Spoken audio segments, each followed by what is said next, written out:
Have 4 minutes. Yeah. Excuse me. I'm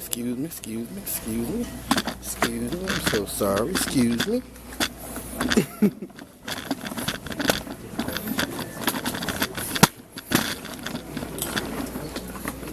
Good evening, Chairman, board members. 4 minutes is like an eternity for me. I'm used to this 2-minute stuff. I think what frustration that you heard a few minutes ago from the gentleman, the first one who spoke, was the non-responsiveness of the administration down here at 135 Trinity.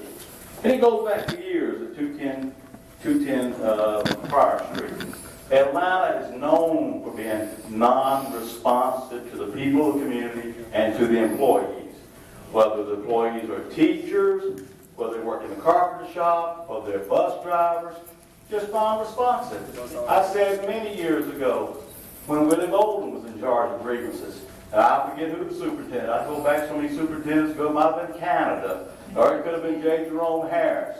But I said, we filed a grievance down here, and it falls through some big dark hole, and no one ever hears from it again. And I came particularly tonight to address the fact that we have an employee. She doesn't even know her status. Her pay's been cut off, but she has never been officially terminated. I'm not going to mention any names, but she was a whistleblower last year, and she was a whistleblower this year. And all of a sudden, she gets a letter saying, you changed the grade. She didn't change any grade. She didn't know the student. But anybody can get on there and change grades. It can be teachers, it can be counselors, or whatever.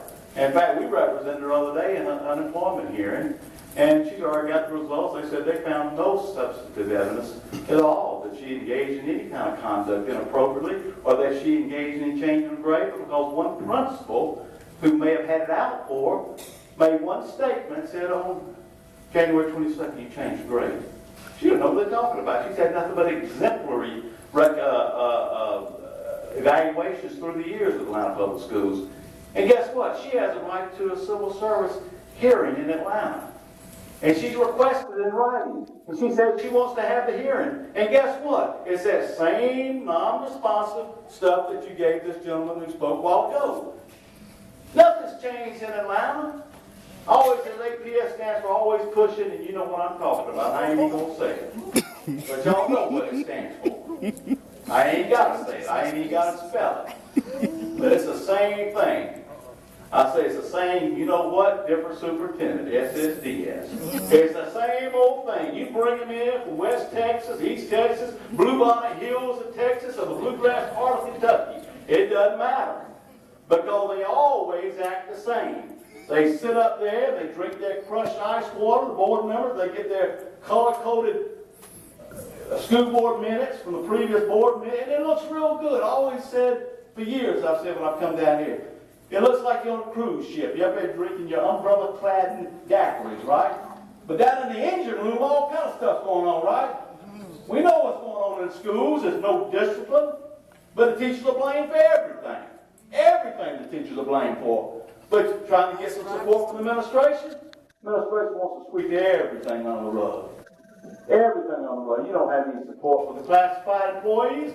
The bus drivers can shut this school system down. That's right. The bus drivers can shut this school system down. We're thinking about opening up our membership to classified. We ain't ever had, because we've always just had teachers. I had to kick my own nephew out of Mace because he became assistant principal this year. He wanted to stay a member. I said, no, we don't represent any kind of supervisor now. Only teacher. But we may open up the bus drivers. I'm just not sure. Because they can shut a school system down. Maybe that's what needs to be done. Maybe the bus drivers need to shut the school system down. I know you guys have gone to all these nice schools, Morehouse and Princeton. I've read all y'all's bios. Y'all got good bios, and they look real nice. And I'm sure that when you go into a school at Morningside or Mo Brandon or Sarah Smith or maybe E.D. River. Thank you. Oh, I was just getting started. I ain't looked at my notes yet.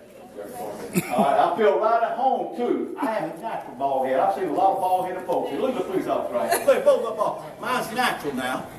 But I feel at home with all these bald-headed folks in here.